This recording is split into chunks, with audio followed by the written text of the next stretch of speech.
اعوذ باللہ من الشیطان الرجیم بسم اللہ الرحمن الرحیم الحمد للہ رب العالمین والصلاۃ والسلام علی محمد وعلی آلہ وسلم۔ انشاءاللہ آج ہم سورہ النبا کا مطالعہ کریں گے۔ یہ ایک مکی صورت ہے اور ان صورتوں میں سے ہے جو نبی پاک صلی اللہ علیہ وسلم کی ہجرت سے تھوڑا ہی عرصہ پہلے نازل ہوئی، تو نزول کے لحاظ سے 80 اور ترتیب قرآنی کے لحاظ سے 78 میں 78 تھی۔ اس میں چھوٹی چھوٹی 40 آیات ہیں جو کہ 2 رکوع پہ مشتمل ہیں۔ لفظ النبا کا روٹ نبا نون بے الف ہے، جس کا مفہوم خبر دینے کے ہے، یعنی ایک ایسی بات جو سننے والوں کے لیے بالکل نئی ہو۔ تو انگلش میں اس کی ٹرانسلیشن ہے وہ کی جاتی ہے نیوز۔ ابن فارس کے مطابق النبا کے بنیادی معنی ایک جگہ سے دوسری جگہ آنے کے ہیں، تو خبر کو اسی لیے النبا کہا جاتا ہے کہ وہ ایک جگہ سے دوسری جگہ پہنچ جاتی ہے۔ اس کا ایک اور مفہوم کسی بلند جگہ یا کسی بلند مقام کے بھی ہیں، جسے دیکھ کے آپ اپنی سمت درست کریں یا جسے دیکھ کے آپ رہنمائی حاصل کر سکیں، اور اسی روٹ سے نبی کا لفظ بھی بنتا ہے، جو لوگوں کو ان چیزوں کے بارے میں آگاہ کرتے ہیں جن کا لوگوں کو علم نہیں ہوتا۔ انبیاء کرام کا کردار، ان کا اخلاق اور ان کا رتبہ بہت بلند ہوتا ہے، اور وہ لوگوں کے لیے ایک رول ماڈل ہوتے ہیں۔ اس دعا کے ساتھ کہ اللہ تعالیٰ اپنے حبیب رحمت للعالمین صلی اللہ علیہ وآلہ وسلم کے طفیل ہمیں قرآن کریم کا صحیح فہم عطا فرمائیں۔ آئیے مطالعہ قرآن کا آغاز کرتے ہیں۔ سورہ النبا۔ بسم اللہ الرحمن الرحیم۔ اما یتساءلون، کس چیز کے بارے میں یہ سوال کر رہے ہیں؟ عن النبأ العظیم، اس عظیم خبر کے بارے میں، الذی ہم فیہ مختلفون، جس کے بارے میں یہ باہمی اختلافات رکھتے ہیں۔ کلا سیعلمون، ہرگز نہیں، ان قریب انہیں معلوم ہو جائے گا۔ مختلفون خلف سے بنا، خے لام فے، یہ اختلاف کر رہے ہیں۔ They are differing, they are in disagreement. یہ لوگ بڑا کس چیز کے بارے میں آپ سے سوال کر رہے ہیں؟ کیا اس عظیم خبر کے متعلق جس کے بارے میں ان کی رائے مختلف ہیں؟ کوئی کچھ کہتا ہے تو کوئی کچھ۔ بہرحال یہ تذبذب اور اختلاف کی حالت زیادہ عرصہ قائم نہیں رہے گی، اور بہت جلد انہیں صحیح جو حقیقت ہے وہ معلوم ہو جائے گی۔ ثم کلا سیعلمون، پھر ہرگز نہیں، ان قریب انہیں معلوم ہو جائے گا۔ الم نجعل الارض مہادا، تو کیا ہم نے نہیں کر رکھا زمین کو ایک گہوارہ؟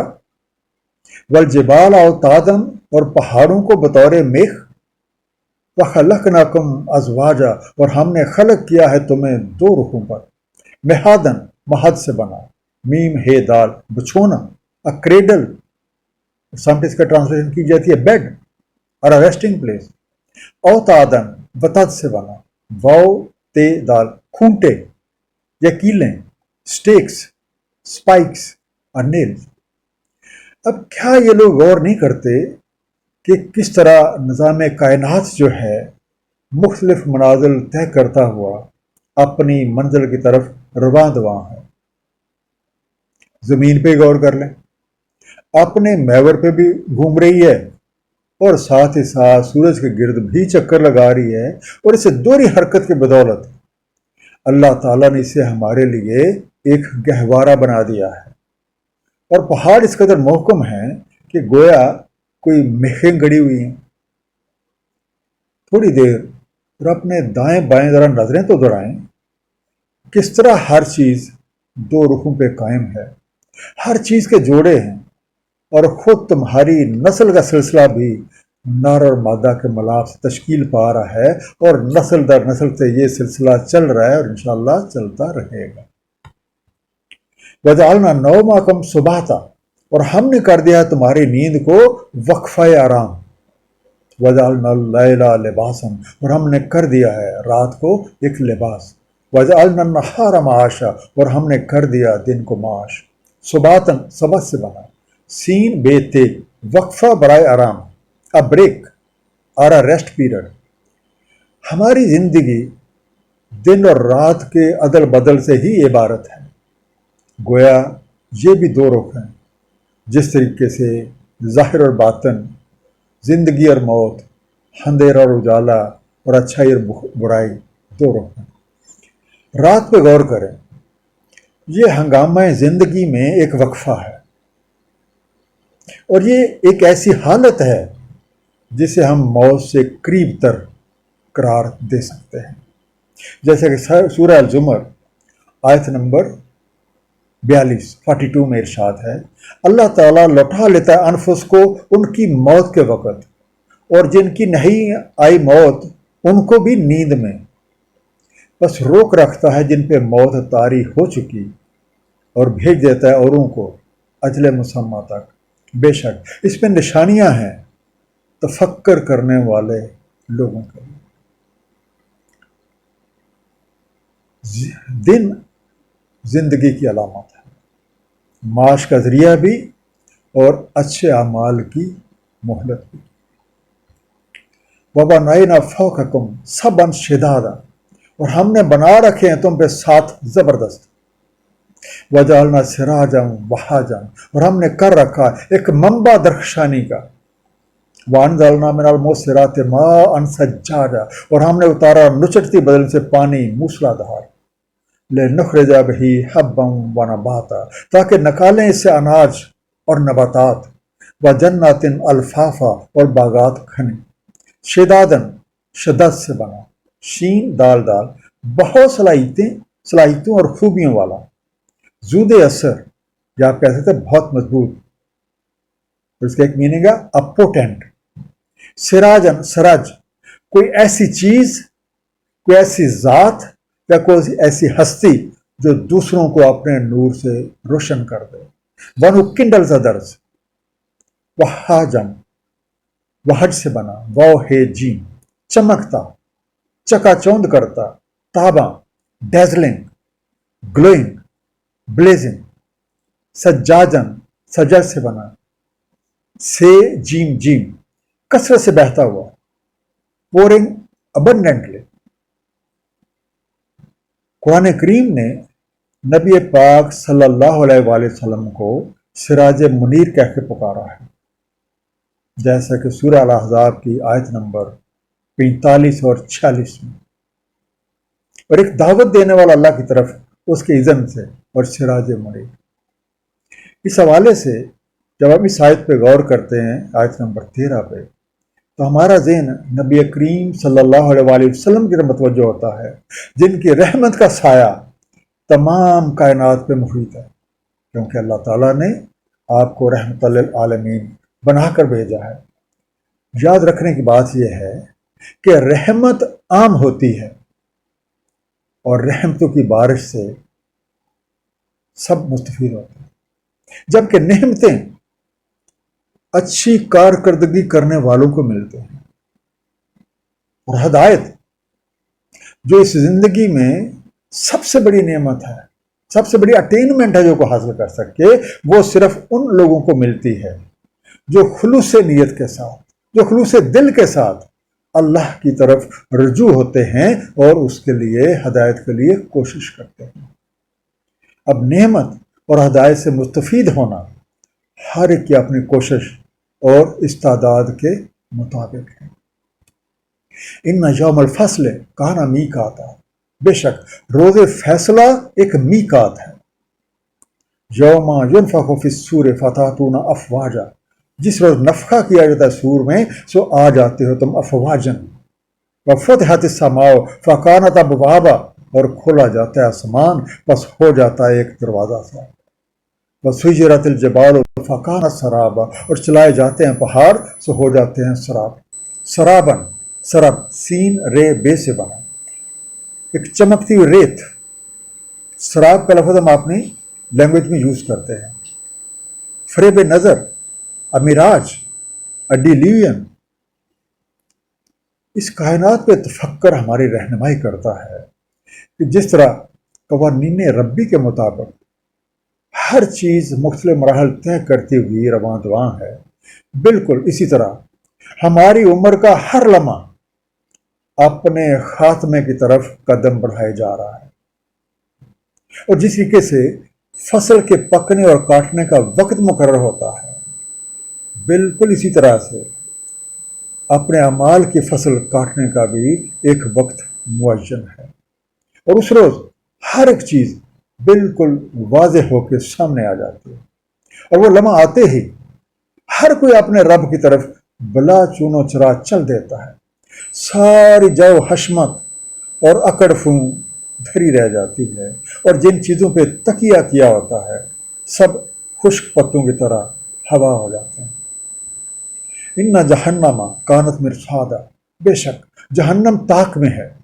للطاغین مآبا، سرکشوں کے لیے ایک ٹھکانہ.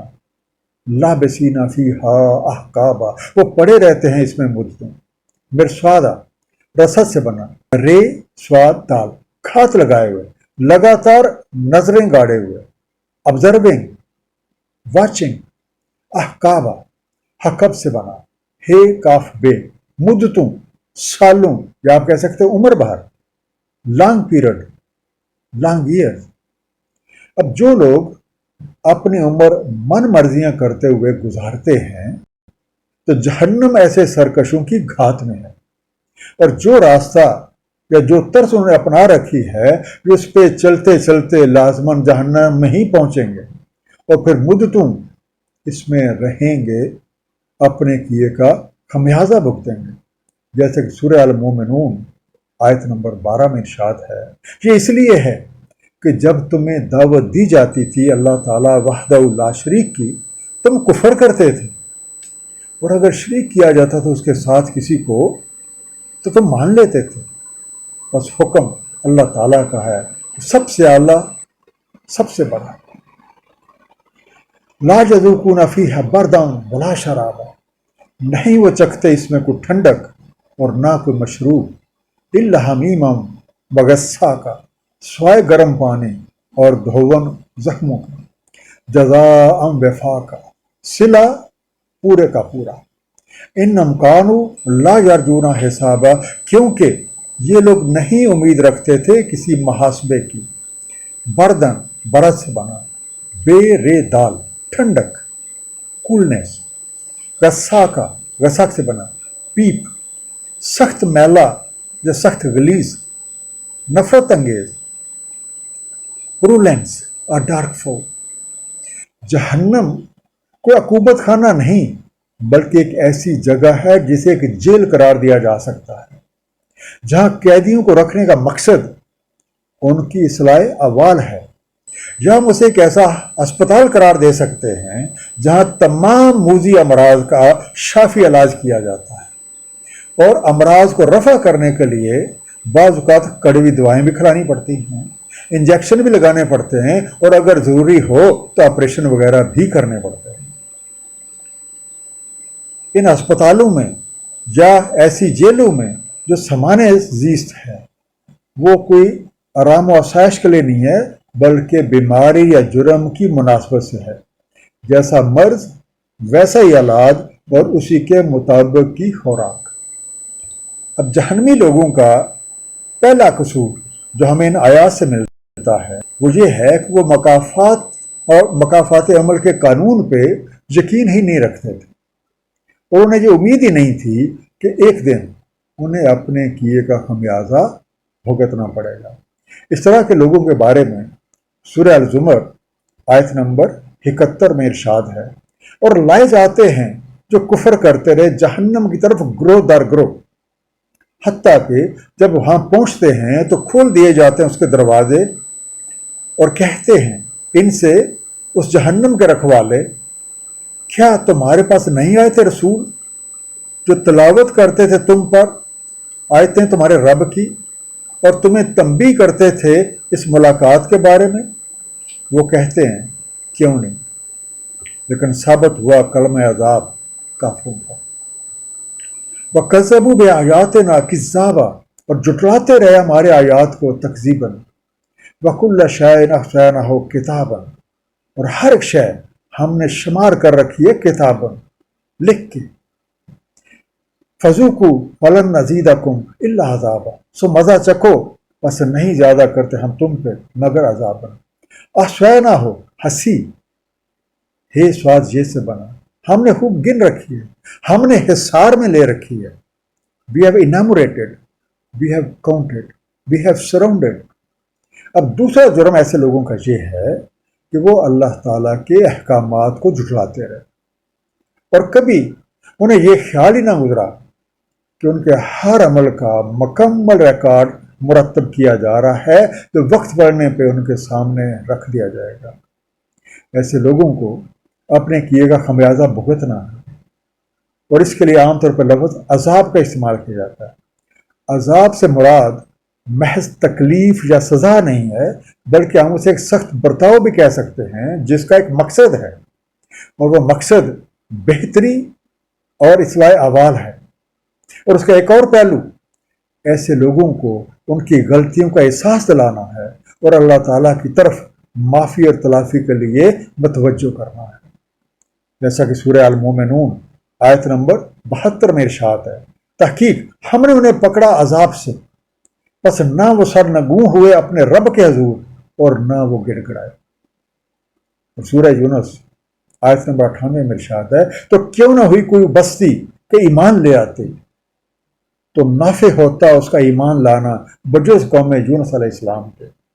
جب وہ ایمان لے آئے، ہٹا دیا ہم نے ان پر سے عذاب رسوائی حیات دنیا میں، اور ہم نے انہیں بتا دی ایک عرصے تک۔ اس سے ہمیں یہ معلوم ہو جاتا ہے کہ عذاب کی صورت میں اگر کوئی شخص یا کوئی قوم اپنی غلطیوں پر شرمندہ ہو کر معافی کا طلبگار بن کر سچے دل سے اپنے رب کی طرف رجوع کر لیتا ہے تو وہ رب کریم وہ عذاب ٹال سکتا ہے، ٹال دیتا ہے، یا اس میں کوئی آسانی یا چھوٹ دے دیتا ہے، جبکہ ایسے وقت میں گلا شکوہ کرنے سے عذاب کی شدت یا تکلیف کی شدت بڑھ جاتی ہے نہ کہ کم ہوتی ہے۔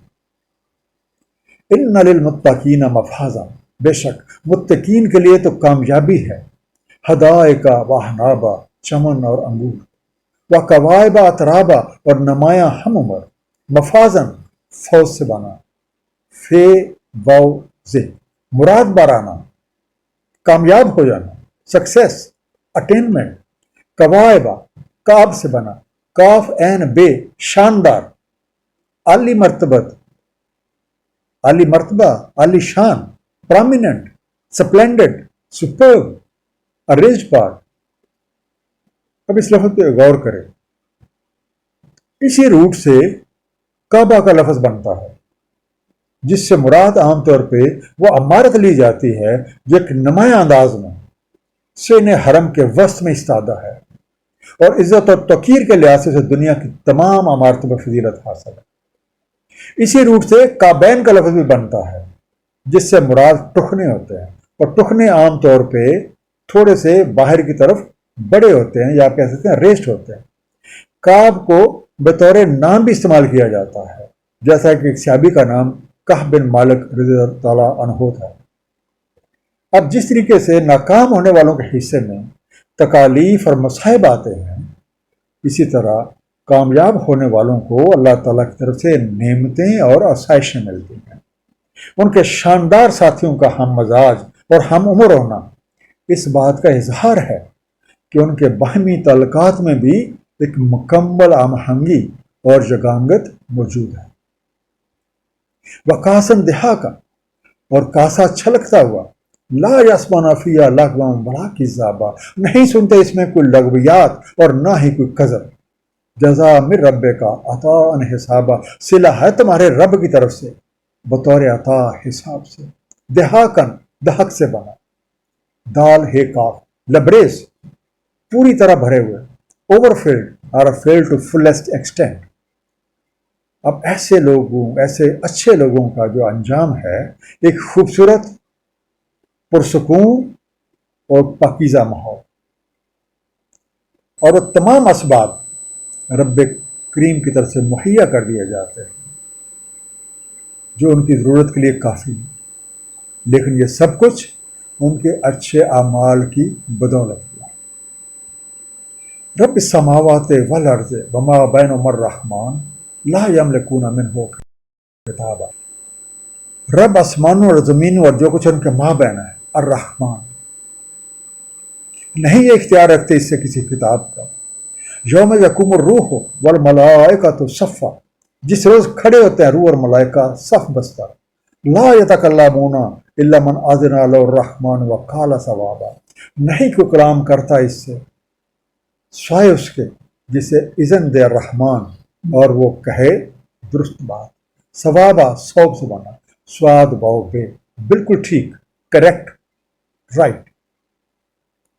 وہ رب کریم جو کائنات کی ہر شے کو وسائل زندگی مہیا کر رہا ہے، وہی الرحمن ہے۔ کائنات میں کسی کو بھی یہ اختیار حاصل نہیں ہے کہ اسے خطاب کرے، اور ایک ایسے وقت میں جب روح اور ملائکہ صف بستہ کھڑے ہیں اور کسی کو بھی اجارہ تکلم نہیں ہے بجز اس کے جسے اجازت دی جائے اور وہ درست بات ہے۔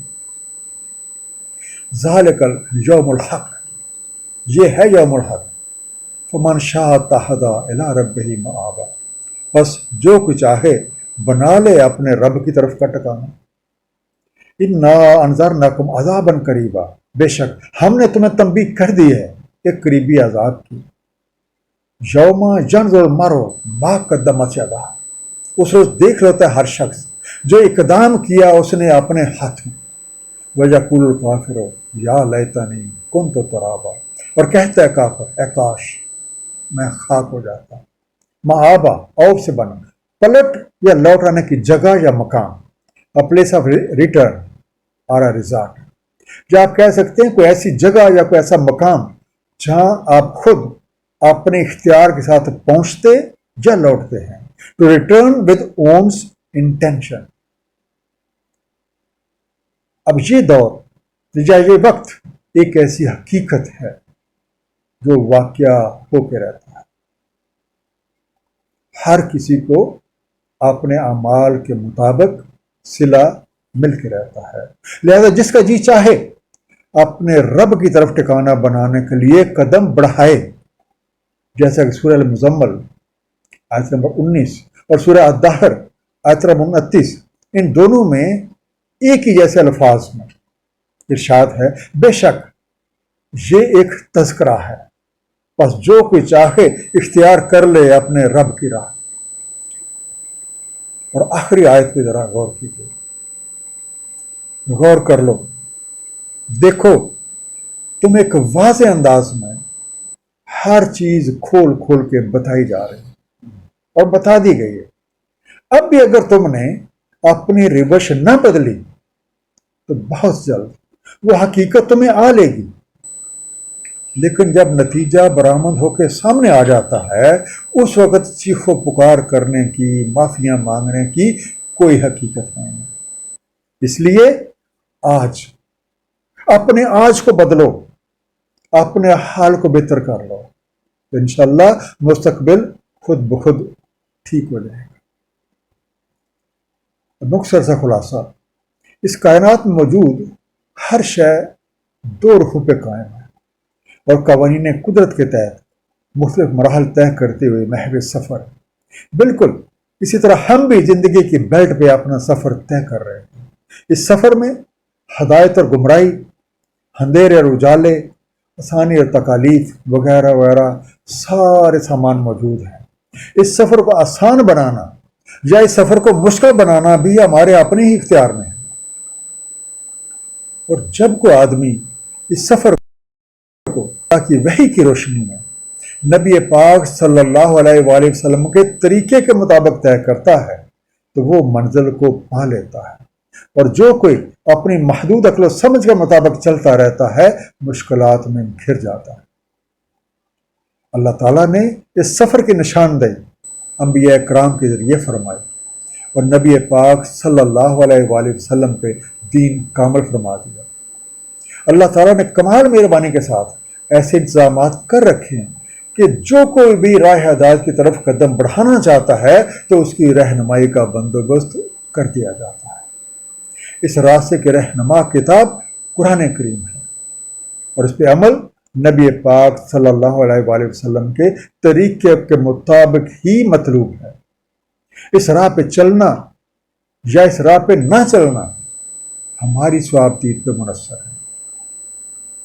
ظاہر ہے کہ یہ دونوں طرزیں مختلف ہیں، بس ان کا انجام بھی مختلف ہے۔ ہر کسی کو اپنے ہر عمل کا حساب خود دینا ہے۔ اللہ تعالیٰ ہم سب کو سمجھنے اور اس پہ عمل کرنے کی توفیق عنایت فرمائے۔ صدق اللہ العلی العظیم، صلی اللہ تعالیٰ علی حبیب محمد وآلہ وسلم۔